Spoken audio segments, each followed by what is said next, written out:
के इलाज के लिए जिम्मेदारी उस कंपनी को दी जाए जिसने एसिड भेजा। आप बैन करोगे उससे कुछ नहीं होगा, वो कहीं और जाके धंधा। जुमला हम उसको कह रहे हैं, जैसे और जुमले बोले गए हैं ऐसे ही ये जुमला था। और ठीक उसी दिन उन्होंने बिल्किस बानो के अपराधी जो थे उनको रिहा कर दिया कि वो संस्कारी हैं, पंडित हैं, इसलिए वो नहीं कर सकते। तो ये जुमलेबाजी है, ये वोट की राजनीति है। हम इसका पूरी तरह हर हर मोदी घर घर मोदी ने सारा घर बर्बाद कर दिए हैं। सिर्फ वोट की राजनीति होती है, धर्म की राजनीति होती है। मैं ब्राह्मण हूँ, ये ब्राह्मण नहीं है, ये मुस्लिम है, ये सिख है, ये ईसाई है, देश के टुकड़े टुकड़े कर दिए हैं। देखिए, हम भारतीय महिला फेडरेशन के लोग और AISF दिल्ली स्टेट के लोग, हम लोग यहाँ ये डिमांड लेकर के आए हैं कि जो लड़की भूमिका के ऊपर अभी परसों दो दिन पहले अटैक हुआ है, एसिड अटैक हुआ है, उसके मामले में बहुत बिल्कुल निष्पक्ष जांच हो और जो भी कंपनी भी इसमें शामिल है जहां से एसिड मिला गया वो सबके ऊपर कार्रवाई होनी चाहिए। आरोपी तो पकड़े जा चुके हैं।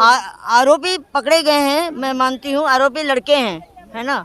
उनकी अपग्रेडिंग में कहाँ कमी रही है, उनकी एजुकेशन में कहाँ कमी रही है, इसके ऊपर हम बात नहीं करेंगे, क्योंकि हमारे पूरी सोसाइटी में शिक्षा की इस तरह की अभी चेंजेस हो रहे हैं कि सही शिक्षा किसी को मिल नहीं पा रही है।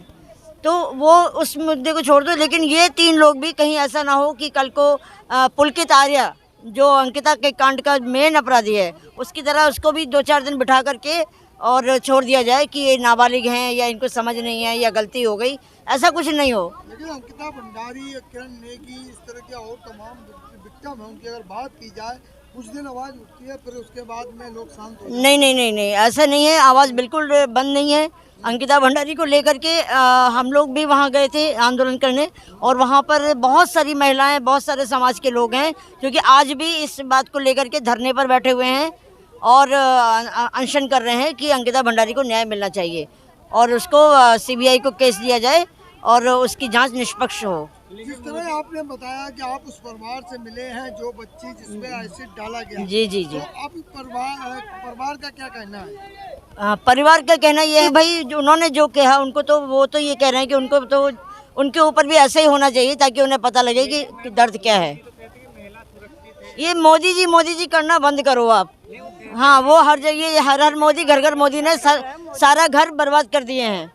सिर्फ वोट की राजनीति होती है, धर्म की राजनीति होती है। मैं ब्राह्मण हूँ, ये ब्राह्मण नहीं है, ये मुस्लिम है, ये सिख है, ये ईसाई है, देश के टुकड़े टुकड़े कर दिए हैं। 15 अगस्त को लाल किले की प्राचीर से प्रधानमंत्री जी ने कहा था कि नारी सम्मान की बात की थी, आप उसको कैसे देख रहे हो? जुमला हम उसको कह रहे हैं, जैसे और जुमले बोले गए हैं ऐसे ही ये जुमला था। और ठीक उसी दिन उन्होंने बिल्किस बानो के अपराधी जो थे उनको रिहा कर दिया कि वो संस्कारी हैं, पंडित हैं, इसलिए वो नहीं कर सकते।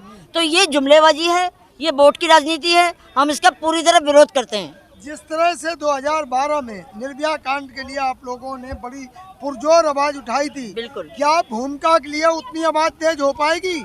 देखिए, बिल्कुल होगी। हमारे लिए भूमिका में, निर्भया में, बिल्किस बानो में और जो हाथरस की बच्ची है उसमें, मथुरा में जो केसेस हुए उसमें कोई फर्क नहीं है। हमारे लिए वो एक महिला है, एक लड़की है और एक इंसान है।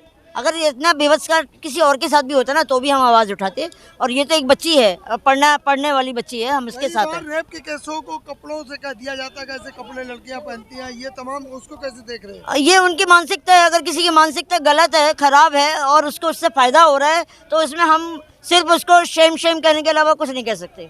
ये उसकी समझदारी है कि वो उसके संस्कार ठीक नहीं होंगे जो वो उसके कपड़ों पे ध्यान देता है। तो अपने घर में भी महिलाएं दिखती होंगी उसको, तो वो आज उनको कह रहा है, कल को पड़ोसियों को कहेगा, कल को फिर घर वालों को भी बोल सकते हैं। तो आप इसमें पूरा भूमिका के केस में पूरा जिम्मेवार किसको मानते हैं? हम उस कानून को बनाने वाले और उस कानून की रक्षा करने वालों को जिम्मेदार मानते हैं, जिस कानून के होते हुए भी ये एसिड अटैक संपन्न हो पाया, जबकि एसिड की बिक्री पर रोक है।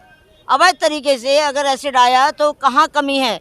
कहीं ना कहीं सिस्टम की कमी है। पुलिस तो बता रही है ऑनलाइन मंगवाया था। तो कैसे आ गया ऑनलाइन भी तो किसी कंपनी ने ही भेजा होगा ना।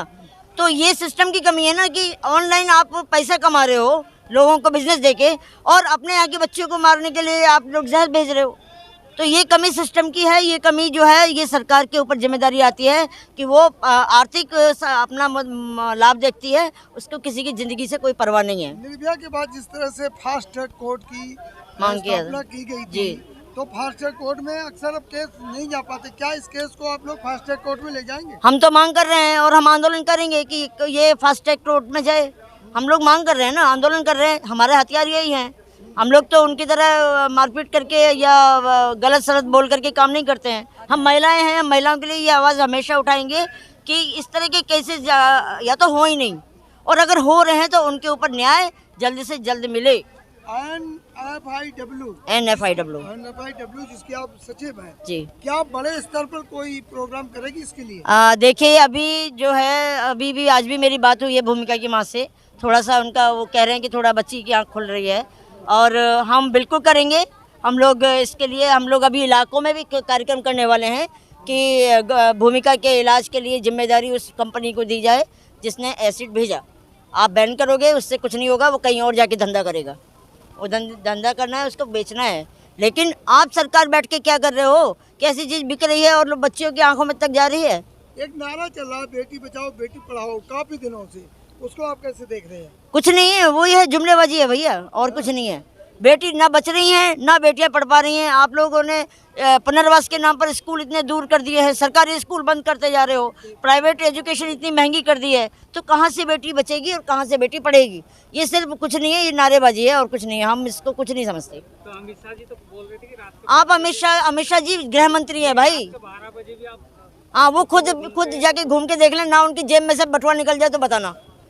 अमित शाह जी घूमे ना अकेले, वो तो बुलेट प्रूफ गाड़ियों में घूमते हैं। पजामा पहन ले हाँ, और फटा हुआ कुर्ता पहन ले और तब निकलें जरा आम आदमी की तरह जिंदगी बता के 2 दिन देखें। वो तो तड़ी पार बंदा है, उसको हम क्या कहेंगे? अभी है ना गृह मंत्री, क्यों है? क्योंकि सत्ता में बीजेपी है, इसलिए।